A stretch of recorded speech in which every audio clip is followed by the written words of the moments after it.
Now to a story affecting our Caribbean neighbors. Our Leslie Tatum has more on the recent U.S. operations in the region. Shanda.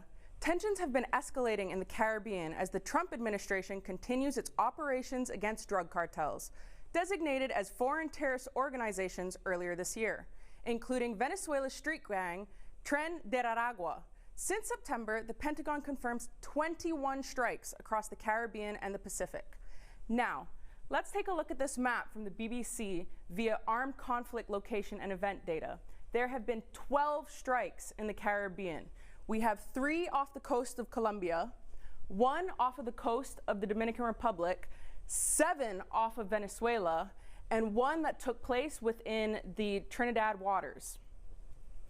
Recently, U.S. forces have surged in the region, including the vessel USS Ford, the Navy's most advanced aircraft carrier with more than 4,000 sailors and fighter jets. And on Friday, the Federal Aviation Administration issued a warning to pilots instructing they avoid Venezuelan airspace due to rising security risks and increased military activity. Joining me now is John Sidolides, National Security Senior Fellow at the Foreign Policy Research Institute and a State Department diplomacy consultant who has advised under Presidents Biden, Trump, Obama, and Bush. John, it's great to have you. To start, can you break down what's going on off the coast of Venezuela? Well, we're all trying to get a clearer sense here, Leslie, of what exactly is happening besides the obvious massing of U.S. military forces, the likes of which we have not seen in the Caribbean probably since the 1980s, when the U.S. invaded Panama in 1989, but especially the presence of the USS aircraft carrier Gerald Ford, a number of frigates and other naval vessels, fighter jets, a submarine. It looks like there is a major military operation that is coming Venezuela's way, but we also don't know to what extent this is part of a coercive diplomacy strategy on the part of the Trump administration to enter into some type of negotiations with Nicolas Maduro and bring about significant regime behavior change, not regime change, but behavior change in ways that end Venezuela's ongoing destabilization of many parts of South America and the Caribbean. And how does this increase in military activity affect the regional security of the rest of the Caribbean and potential energy markets? Well, very much so. First of all, I think there's great concern, not only in Cayman, but in islands throughout the Caribbean and, frankly, in all of Venezuela's neighbors. I think, A, first of all, just the sheer massing of military might.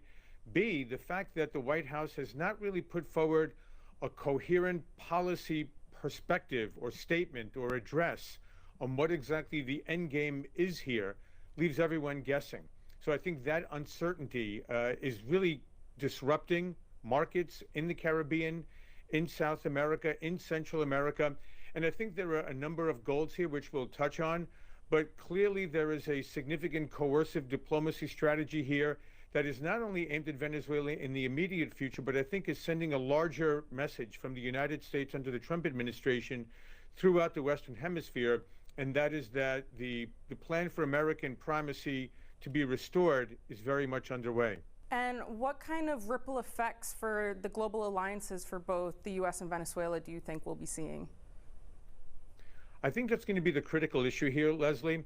This is not simply about Venezuela. I mean, to a large degree, Venezuela's own activities have been very destabilizing throughout the northern part of South America, Central America, and the Caribbean, largely because of narcotics trafficking. But we also have the larger issue from a global perspective of significant interference on the part of major powers like the People's Republic of China, which is providing riot control and digital surveillance equipment to Maduro to be able to more effectively repress his citizenry. We have Vladimir Putin and the Russian government that is sending major arms systems and military trainers to bolster Venezuela's military, as well as investing in energy infrastructure. And we also have Iran, which has dispatched its terrorist proxy Hezbollah from Lebanon to establish facilities in Venezuela to provide for narcotics trafficking, money laundering, and frankly, actual training camps for Hezbollah terrorists on Venezuelan soil. So I think what the U.S. is looking to do here is to signal to China, to Russia, to Iran, that these types of illicit activities in Venezuela and in the Western Hemisphere are no longer going to be allowed to continue unabated.